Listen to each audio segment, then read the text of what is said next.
Kairos Learning, democratizing higher education for first generation students. Hello, my name is Shade Abraham, and I am one of the founders of Kairos Learning. Diana St. Teal and Ayosike Akimbade and I are three passionate educators committed to addressing the intangible barriers to economic mobility embedded in education. Sounds like a mouthful, right? Well, it is, but we do hope that within the coming slides and in general in our presidential innovation and VIP portfolio, that we are able to clearly articulate not only the need, but just our excitement for launching this product.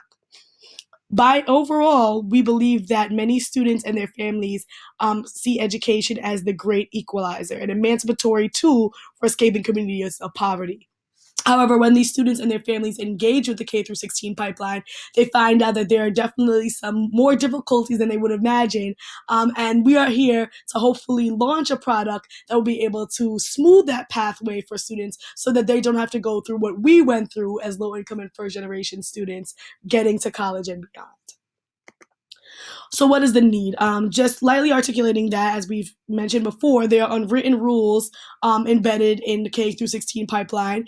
There's a deficit model currently being used. Students are unaware and untrained for the transition, and this problem persists beyond the first year. So this is not cured if a student makes it to sophomore year. We can speak from experience as low-income and first-generation college students who are now in their first and second master's programs, some of us, that this problem is still something that we address on a day-to-day basis, even as we research and launch products to address it. So we just want to show you some statistics. Lower graduation rates among students from low SES. So this is what's troubling for the universities. 60% of students from middle income and high income backgrounds are graduating compared to 14% from low SES backgrounds. So this is a big concern, not only for the educators that care about these populations, but for the bottom line of the university, when you think about the seats that these students were expected to fill for 4 years, and if they're dropping out and not being able to persist beyond their first 6 weeks, the first semester, and the first year of college. It's important to know that these low graduation rates cannot be fully explained by lack of academic preparation.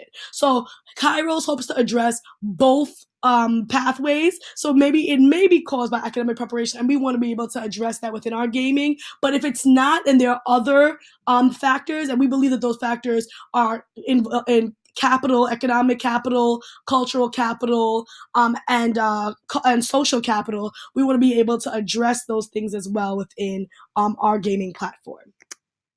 So with that, my background is in neuroscience, so we wanted to make sure that we also highlighted the root of the problem, because a lot of these interventions that are currently at play, kind of go to the surface level of the issue, but they don't get to the root. So one of the things that we wanted to make sure that we highlight is that while this may not be the situation for every student from low-income background, there have been noted in the research SES disparities in cognition in regards to low-income students. So not in every area, but some of the areas that are implicated are language and executive functioning skills, which are working memory, cognitive control. So think of it as a highway. And sometimes, if you've had trauma or difficult experiences in your past, you're not working with the 8-lane highway that you may have started off with. You may have more bumps, some more difficulties as you think, as you process.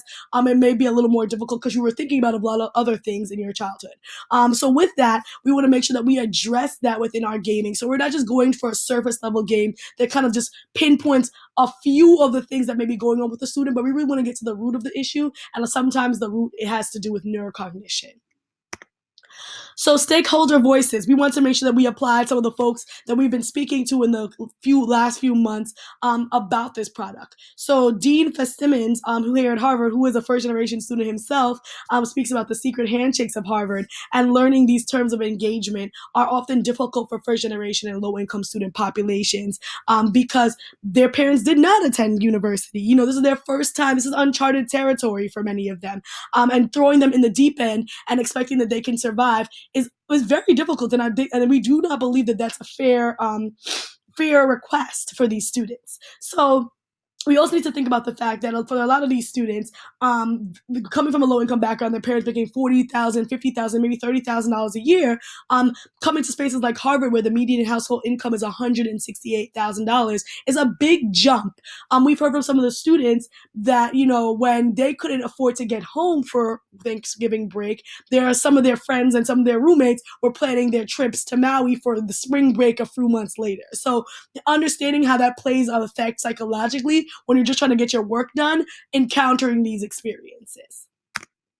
So you're probably thinking there are already programs in place that address this. Unfortunately, these programs are now being squashed. So the Upward Bounds and the EOPs, I'm a product of the Educational Opportunity Program myself of the State University of New York, and we're finding out now that there's a proposed $731 million in cuts and $192 million in cuts in those programs that help students even conceptualize college at a younger age and help them as they're applying, help them in that summer before college. These programs are now having severe budget cuts. So that begs the question of, if there was an issue beforehand with these programs in place, and now these programs are now getting severe cuts, what does that leave? Where does that leave the higher education landscape in the next 10 to 15 to 20 years? So the use case for Kairos, and we promise we will get to what our product is shortly, is to be able to use this in substitute classes in high school as they're transitioning out of K through 12, guidance counselors as they're helping students navigate what college looks like and for them to envision what a college experience would look like, the summer transition programs that are still existing, like the EOPs, and then where we're hoping to target our efforts first and foremost is within first-year experience curriculums at higher education institutions. Just a little bit of background on that. Higher education institutions, 90% of the universities use a first-year experience classroom course to help students acclimate to college. And we're hoping to fit Kairos right within that 1 hour classroom experience. But instead of having students being talked at about what they will experience in college, we're giving them a simulation experience and then allowing them to come back to the classroom and being able to engage with what went right in the game, what went wrong, what did they do that didn't lead to their expected outcome. So our approach involves gaming, and we're hoping that practice makes the champion. So we're combining the science of learning with the neuroscience, the art of conversation. We want to be able to have socially responsive gaming, and then we want the power of gaming technology, of course, to be able to create an immersive experience for these students that they will not forget. Why VR, or why gaming in general?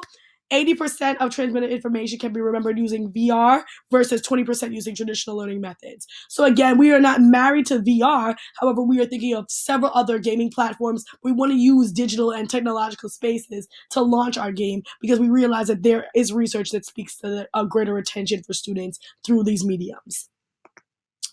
So this is just an example of what we would hope it would look like. Of course, a little more like enriched imaging, hopefully at this point. But we want to do emotional self-regulation, choose your own ending gameplay, kind of like the Goosebumps from the 90s, contextualized learning, personalized feedback, storytelling, and a case-based approach.